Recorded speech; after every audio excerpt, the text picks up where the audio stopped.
Welcome to Field Trials, a future farming webcast exploring innovations, issues, and perspectives in new farm technology. This is Matt, your Canadian farm kid and journalist host. Thanks for tuning in. From ransomware and data theft and other politically motivated actions, the global food system is particularly vulnerable to cyber attacks.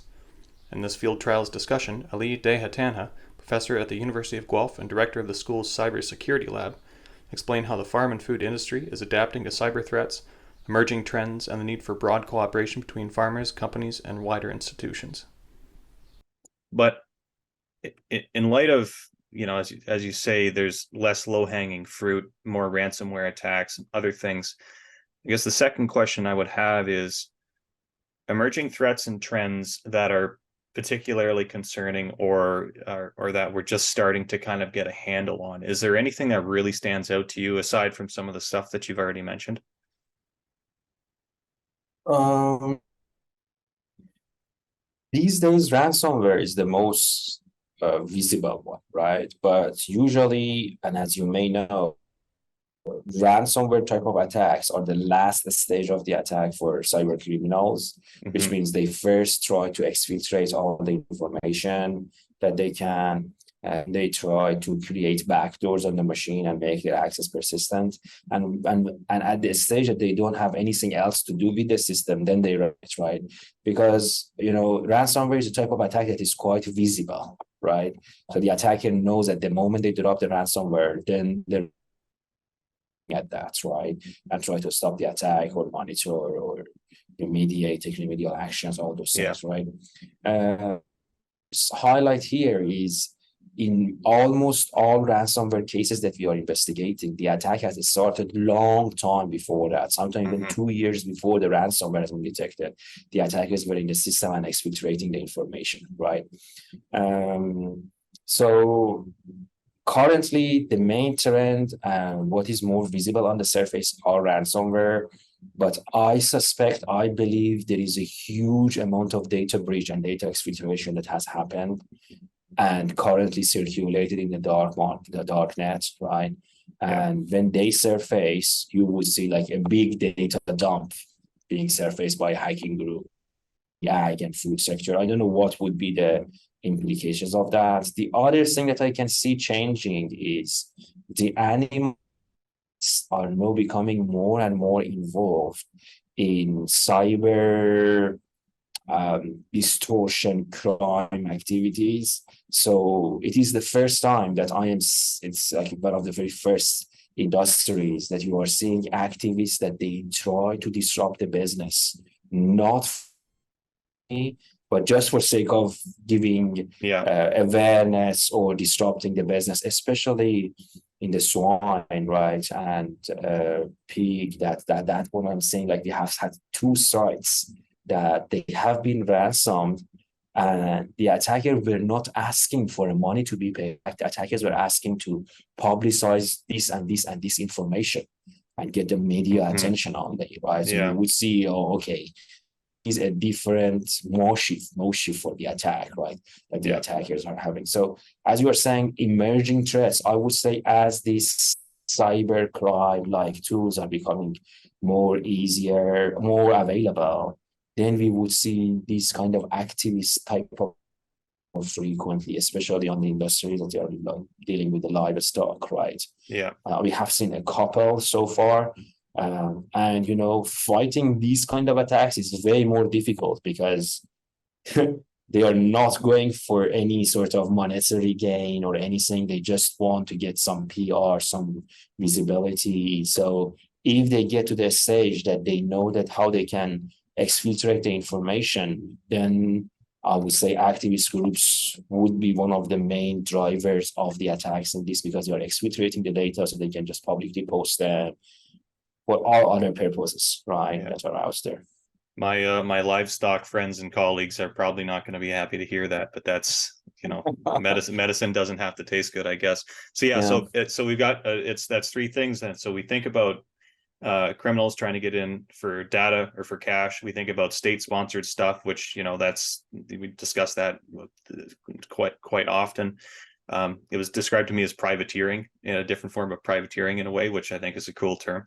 But and then on top of that, special interests. So we got like three different or special interests targeting a sector for some of the reasons you just described. So we've got a three-pronged type of assault that we could be under in this. So that's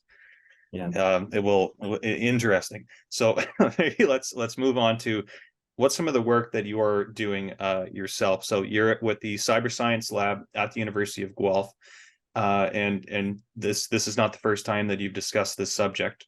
So what's some of the work that you're doing, working with the industry, trying to solve some of these issues, or better protect ourselves anyway? Right. I mean, we first offer instant response and instant handling services for cyber attacks, right?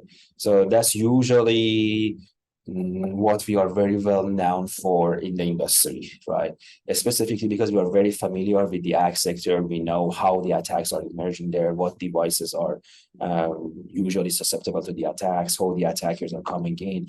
And we are very familiar with the context of, for example, how a dairy business works, or different these type of businesses are working. So that's like, this is the accumulated here for giving proper instant response. On top of that, we are offering security monitoring for many of these farms, for many of these stations. So we are monitoring, making sure that we can identify the attacks early or even stop the attackers beforehand. So that's more about this on the service side, that's what we offer. In addition to that, we are working with policymakers in this environment, because what we are missing, and that needs to be happen kind of soon in Canada, is a kind of cybersecurity framework or a cybersecurity standard, right? It's a fact that Canadian farmers at this stage cannot meet the all cybersecurity standards like NIST, right? Like as I said, by NIST or by ISO, right? They're not mature enough, right? So we have had the same issue in the energy sector in like 2018, 2019, where we built Ontario cybersecurity framework, then adopted later on in Canada, right? That we set up different standard level for Ontario energy companies, that they could meet all these different levels. And nowadays, that energy sector is in the level that they can meet the, I would say, normal cybersecurity standards like the NIST and ISO. Yeah. We would need to set the same thing fairly quickly for the ag sector. That would help the farmers and the users to first understand what they should expect from the vendor. So if the vendor is coming, they can ask them, do you meet that standard? Do you meet that standard, right? At the same time, that would let policymakers to get a view of how mature are the state of cybersecurity. So that's something that needs to happen, and that needs to happen, I would say, fairly soon. Then similar to UK, I mean, United Kingdom back in, I think 2019 or 2020, they came with a cybersecurity for farmers guideline, right? So if you just search cybersecurity for more farmers, National Cybersecurity Center UK, you would see that. Like, that's a document prepared for the farmers, tailored to the specific type of businesses like the dairy, like other businesses, right? That they can identify when they are in problem, and they have contacts there where they can ask for the help, right? So that's another thing that I hope that the Canada Center for Cybersecurity should work on and come with a draft and guideline there. And the third thing that could help here significantly is talking with the insurance companies like Farm Credit Canada, RBC, etc. In other industries, if the businesses can show a higher level of maturity in cybersecurity, usually the insurance premium will be decreased. So that's like one of the factors that if you have, or at least not go up faster. Not go up faster, at least like that, right? Yeah. So I don't know. I mean, when I talk, for example, with RBC, they are very open to that. First have that standard, I tell you, right, that RBC has, so they can assess the situation in the cyber. If we implement something like that, I would say more attention to cybersecurity in the ag sector, because then there are business drivers, like you would reduce your insurance premium, it's not going to increase if you have security. And that would be another driver for the businesses to invest on that and give more attention to it.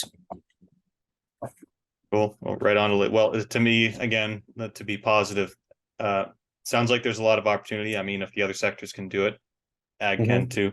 Maybe we're just a little late to the party, but sounds like you're doing some cool work. So appreciate your time chatting today. And it's not an issue that's going away. So I'm sure we'll hear some interesting developments in the coming months and years too. So yeah, it's great talking to you, Matt.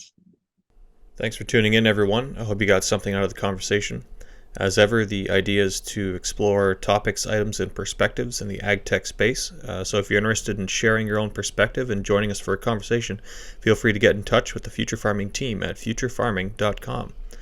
You can also reach me directly at FurRural on Twitter. That's at FERRURAL on Twitter, or via ruralphilosopher.com. Thanks again for listening.